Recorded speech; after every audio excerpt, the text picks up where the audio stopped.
It all started on a Sunday when Michelle McGowan, a quiet teenager in the suburbs of Sacramento, California, woke up to another ordinary day in 1976. The sun filtered through her bedroom curtains as she stretched and prepared for what she assumed would be just another uneventful weekend. She had plans to meet friends at the local mall, perhaps catch a movie, and enjoy the carefree existence that defined her teenage years. Little did she know that over the next few years, her life would be embroiled in one of the most chilling crime sprees in American history, a nightmare that would forever alter the fabric of her community and leave scars that would take generations to heal. The story of the Golden State Killer, whose real name was Joseph James DeAngelo, unfolded like a dark specter haunting the Golden State, casting long shadows over neighborhoods that had once felt safe and secure. In the late 1970s and early 1980s, DeAngelo terrorized California with a methodical precision that spoke to a deeply disturbed mind, committing a series of rapes and murders that left a trail of fear in their wake. His crimes weren't random acts of violence, they were carefully planned invasions of the most sacred space, the home. Night after night, under the cover of darkness, he would break into homes with an almost supernatural stealth, attacking couples while they slept in what should have been their sanctuary. His brutality was staggering, his methods designed not just to harm, but to instill lasting psychological terror in his victims and their communities.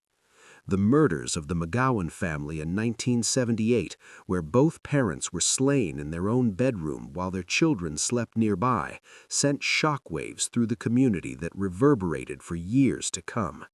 Michelle's friends whispered rumors in school hallways and at lunch tables, their voices hushed with a mixture of fear and morbid curiosity.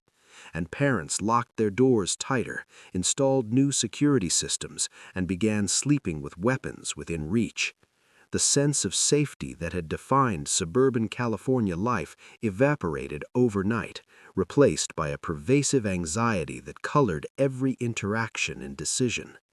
As the years rolled on with agonizing slowness, law enforcement struggled to connect the dots between the seemingly disparate attacks scattered across different jurisdictions.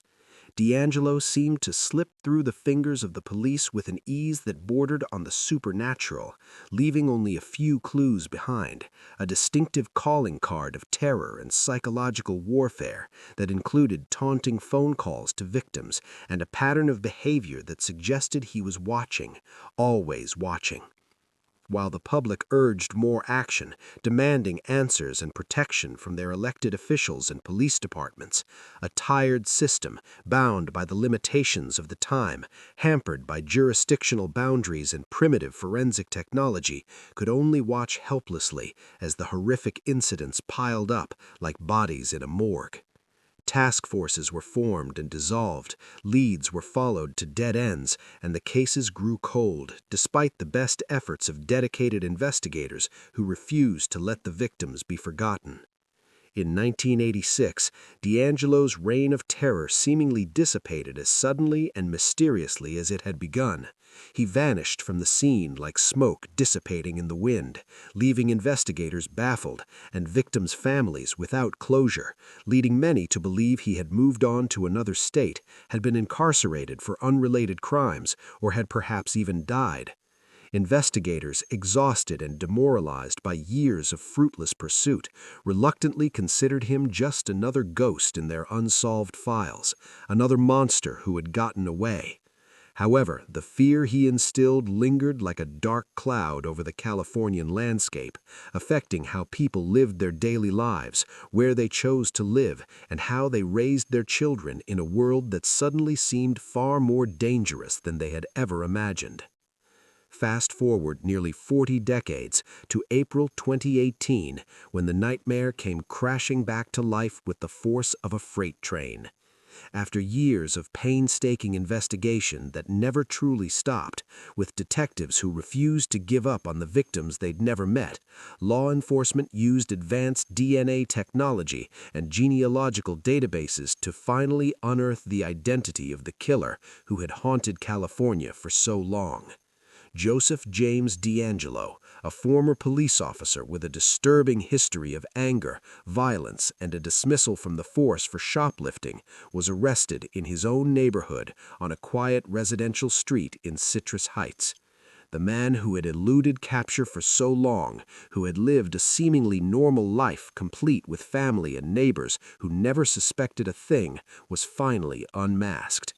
The irony that he had once been a sworn officer of the law, tasked with protecting the very people he terrorized, was not lost on anyone. In the ensuing court trials that stretched over months, the gravity of DeAngelo's crimes enveloped the courtroom like a dense fog that seemed to suffocate everyone present. Survivors and families of his victims each took the stand in a procession that seemed endless, recounting their stories of loss and trauma in victim impact statements that left even seasoned court reporters in tears. The emotional toll was palpable, revealing just how deeply DeAngelo had affected countless lives, destroying families, ending promising futures, and leaving survivors with PTSD that would never fully heal. As details emerged about the complex web of his crimes, which spanned multiple counties and included burglaries, rapes, and murders that totaled over 50 sexual assaults and 13 known murders, the nation held its breath, transfixed by the horror and the long-delayed justice.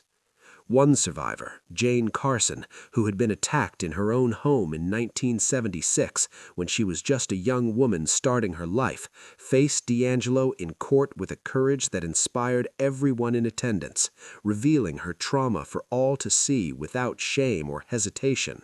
Her wrath was matched only by her strength and resilience, as she looked directly at the frail elderly man who had once terrorized her and said with a voice that shook with emotion but never wavered, "You thought you could silence me? You thought you could take away my life and leave me cowering in the shadows? Think again. I have survived. I have thrived, and I am here to see justice finally done." Her words echoed through the courtroom and through the hearts of every person who had been touched by DeAngelo's crimes.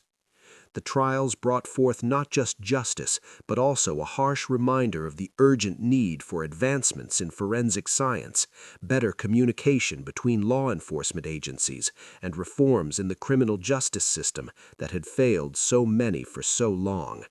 DeAngelo seemed a relic of past horrors, a living embodiment of an era when serial predators could operate with relative impunity, embodying the systemic failures that had allowed him to continue his reign of terror across multiple jurisdictions without detection.